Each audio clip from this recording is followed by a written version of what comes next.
जय गुरु जी संगत जी। आज का प्रकरण है तारना, कि गुरु हमें कैसे तारते हैं। एक समय की बात है, गुरु नानक जी, गुरु मर्दाना साहिब जी और भाई बालाजी तीनों जा रहे थे जंगल के रास्ते से। तो गुरु नानक जी को तो भूख लगती ही नहीं थी, स्वयं निरंकार थे। तो बालाजी महाराज जी के ऊपर भी उन्होंने कृपा कर रखी थी, उन्हें भी भूख नहीं लगती थी। लेकिन भाई मर्दाना जी को भूख लगती थी, उनके ऊपर ये कृपा नहीं बरसाई थी। पर उनके ऊपर ये कृपा थी कि जब जब उन्हें भूख लगती थी तब तब किसी ना किसी का उद्धार हो जाता था। तो एक बार भाई मर्दाना जी को बहुत जोरों से भूख लगी, जंगलों के रास्ते से जा रहे थे। उन्होंने बोला गुरु नानक जी से कि महाराज मुझे ना भूख लगी है और बहुत जोरों की भूख लगी है। तो गुरु नानक जी ने कहा कि ये ककड़ियाँ हैं, ये खा ले। कहते कि गुरु नानक जी से बोलते हैं कि महाराज अगर आपको मुझे मारना है तो ऐसे ही मार दो, ये कड़वी ककड़ियाँ खा के तो मैं, इतनी कौड़ी होती हैं ककड़ियाँ, मैं कैसे खा पाऊंगा। ये कहते नहीं तू खा ले, तेरे को जितनी खानी है उतनी खा, लेकिन अपने साथ मत लेके चलिए। तो भाई मर्दाना जी कहते कि ठीक है, सत्य वचन। तो वो ककड़ियाँ खाता है, वो ककड़ियाँ खाता है तो इतनी मीठी होती है, इतनी मीठी होती हैं। लेकिन भाई मर्दाना जी क्या करते हैं, थोड़ी सी रख लेते हैं। वो कहते हैं कि बालाजी महाराज जी को और क्या कहते हैं गुरु नानक जी को तो भूख लगती नहीं, मैं थोड़ी सी रख लेता हूँ, मुझे दोबारा भूख लगी तो मैं खा लूँगा। तो फिर वो अपने साथ ले जाता है। तो रास्ते में शाम होती है, शाम को फिर से उसको भूख लगती है, तो फिर वो ककड़ियाँ निकालता है, खाता है, इतनी कड़वी, वो पेट पकड़ के बैठ जाता है। गुरु नानक जी से बोलता है महाराज मेरे पेट में बहुत दर्द हो रहा है। तो गुरु नानक जी कहते हैं मैंने तेरे को बोला था कि तो अपने साथ लेके मत चलियो, तो क्यों लेके चला। तो कहते हैं कि मैं यहाँ पे तकलीफ में हूँ और आप मुझे ये कह रहे हो कि ककड़ियाँ लेके क्यों चले, जब भूख लगी थी मैंने खा ली, अब मेरे को पेट में हो रहा है दर्द। तो फिर वो कहते हैं कि ठीक है, वही ककड़ियाँ उठाते हैं, उसके मुंह में उसका जूस डालते हैं गुरु नानक जी, तो उनका पेट दर्द ठीक हो जाता है।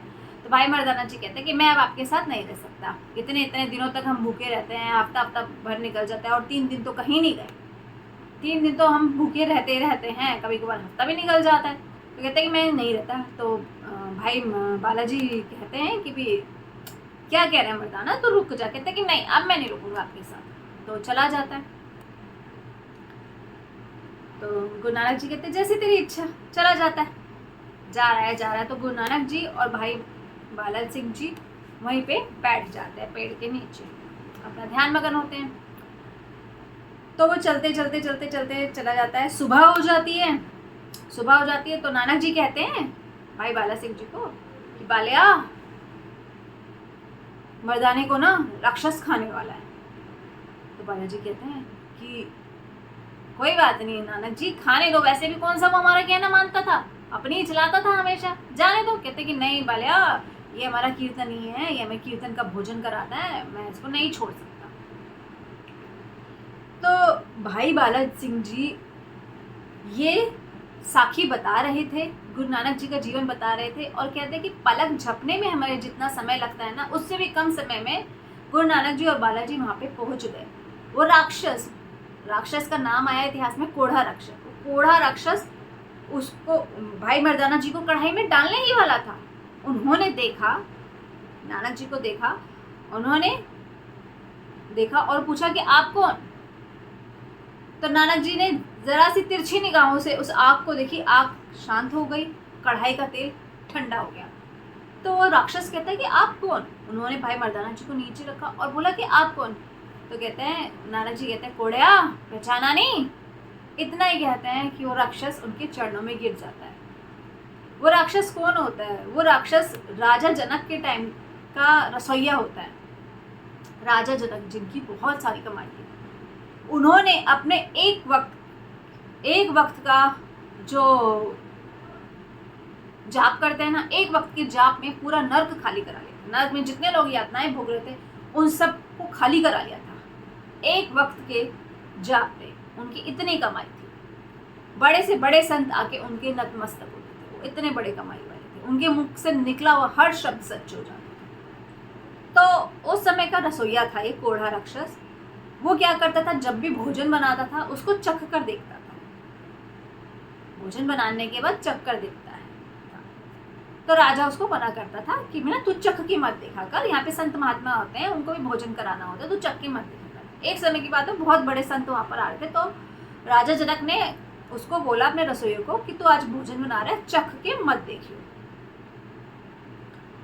उसने क्या किया, भोजन बनाया, संतों के आगे परोसा। संतों ने एक निवाला खाया और थाली अपने आगे से सरका दी। कहा कि ये तो जूठन है। संतों ने कहा ये जूठन है। राजा को गुस्सा आया। राजा ने बोला कि तू राक्षस का राक्षस ही रहा, मैंने तुझे मना किया था कि चखियो मत, तूने चख के भोजन को झूठा कर दिया, तू राक्षस का राक्षस ही रहा। अब राजा के मुख से शब्द निकले हैं, वो भी राजा जनक के मुख से। तो वो रसोइया उनके पैरों में गिर गया। वो राजन से कहते हैं, राजन मुझे आपने के मुख से निकला है राक्षस, मुझे राक्षस योनि भुगतनी पड़ेगी, मुझ पर अपनी कृपा करो। तो राजा कहते कि ठीक है, तूने हमारी बहुत सेवा की है, तू हमारा रसोइया रहा है, तूने हमारी बहुत सेवा की है। कलयुग में गुरु नानक जी अवतार लेंगे, वो ही तेरा उद्धार करेंगे। तो वो राक्षस योनि में चला गया, वो कोढ़ा राक्षस बन गया। तो कलयुग में अब गुरु नानक जी उसका उद्धार करने के लिए आए थे। तो वो राक्षस भाई मर्दाना जी को नीचे रखता है और वो गुरु नानक जी के पैर पकड़ लेता है। कहता है कि महाराज, मैं आपका इतने जन्मों से आपका इंतजार कर रहा था, अब आप मेरा उद्धार करें। गुरु नानक जी उन्हें निगाह भर के देखते हैं, उनके सर के ऊपर हाथ रखते हैं और राक्षस की पूरी ही मत चेंज हो जाती है, वो संत बन जाता है। इस तरह से गुरु नानक हमारे को तारते हैं। एक समय की बात है, कुछ संत गांव में गए। उन्होंने गांव वाले से पूछा कि कोई कमरा खाली है, हम वहाँ पे रुकना चाहते हैं, यहाँ पर इस गांव में कुछ दिनों के लिए रुकना चाहते हैं, यहाँ पे प्रवचन करना। तो गांव वालों ने एक कमरा खाली था, उसको उन संतों को वहाँ पे ठहरा दिया। अब संतों ने वहाँ पे रुक गए। रात का समय आया। रात में जब वो सो रहे थे संत, तो कमरे में आवाज आ रही थी कि जुआ खेल, जुआ खेल, जुआ खेल, जुआ खेल। तो संतों ने क्या किया, संत महाराज जी उठे, बाहर निकले, गांव वालों से पूछा यहाँ पे जुआ खाना कहाँ पर है। तो गांव वालों ने बता दिया यहाँ पर है। थोड़ी दूरी पे चलते हैं, उनको ध्यान आता है, मैं तो संत हूँ, मैं ये कहाँ जुआ खेलने जा रहा हूँ। ऐसे करते करते पूरी रात बीत जाती है। सुबह होती है तो गांव वाले से पूछते हैं, जिस कमरे में आपने हमें ठहराया है, वो उस कमरे में पहले कौन रहता था। तो गांव वालों ने बोला कि यहाँ पे कोई रहता नहीं था, ये जुआ खाना था, यहाँ पे लोग जुआ खेलने आते हैं। तो कहते हैं कि हमारे आसपास का जो एनवायरनमेंट होता है वो हमें इफेक्ट करता है। अगर हम किसी नेगेटिव पर्सन के पास बैठ जाएं तो उसकी नेगेटिविटी हमें इफेक्ट करेगी, उसका ऑरा हमारे पर, एक हमारी बॉडी का खुद का ऑरा होता है, तो उसका ऑरा भी हमें इफेक्ट करेगा। और अगर यही हम किसी संत महात्मा के पास बैठ जाएं तो उनका जो ऑरा होता है वो हमें इफेक्ट करता है। हम गुरुद्वारे में जाते हैं, वहाँ पे प्रवचन वगैरह चलते रहते, गुरबाणियाँ चलते रहते, तो हमारा खुद ब खुद अंदर ही अंदर सिमरन भी स्टार्ट हो जाता है। यही अगर हम जुआ खाने में जाएंगे तो हम जुआ खेलेंगे। तो ये कहते हैं कि हमारा जो आसपास का एनवायरनमेंट होता है वो हमारी बॉडी पे बहुत इफेक्ट करता है। एक बार कुछ संत महात्मा किसी गांव में गए। वो पिछड़ा हुआ गांव था, वहाँ पे किसी को कुछ नहीं पता था कि यहाँ पे संतों की सेवा कैसे करते हैं। वहाँ पे कभी कोई पूजा पाठ, कोई कीर्तन, कोई हवन, कुछ भी नहीं हुआ था। उनको पता ही नहीं था कि पूजा नाम की कोई चीज़ भी होती है, पूजा करते भी हैं। तो वो संत महात्मा वहाँ पर जाते हैं, तो वहाँ जाके पेड़ के नीचे बैठ जाते हैं। लोग आ रहे हैं, जा रहे हैं, उनको कोई फर्क ही नहीं पड़ा कि भी कोई आया, कोई संत महात्मा जी आए और हमारे यहाँ पर विराजमान है।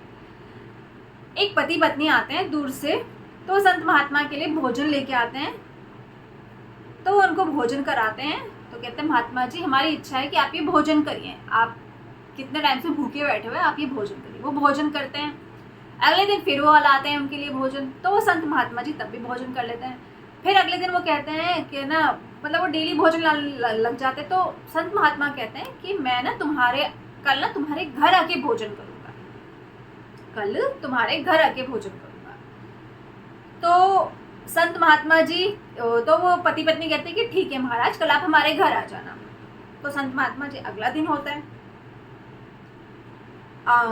वो महात्मा जी उनके घर चले जाते हैं, बैठ जाते हैं। वहाँ पर बैठ जाते हैं तो ऊपर की तरफ देखते हैं कि उनकी छत उनकी जो झोपड़ी थी, उसकी झोपड़ी की जो छत थी, वहां पे उस पेड़ की लकड़ियां लगी हुई थी जिस पेड़ के नीचे किसी महात्मा पुरुष ने तपस्या की। जहाँ पूरा गांव था, जिसको कुछ भी नहीं पता था, सिर्फ उसी घर के जो पति पत्नी थे वो उस संत की सेवा कर रहे थे। उस संत को आश्चर्य हुआ कि पूरे गांव में कोई नहीं आ रहा, मेरी तरफ कोई भी नहीं आ रहा, सिर्फ यही हैं लोग कि मेरे पास आके मेरे को भोजन करा रहे हैं। तो वो उनके घर गए संत महात्मा। जब उन्होंने देखा कि उस पेड़ की लकड़ी लगी हुई है तो वो खुद ब खुद समझ गए, अगर हम किसी संत महात्मा की छाया में रहते हैं तो हमारा विचार भी वैसा ही हो जाता है। जय गुरु जी, शुक्राना गुरु जी।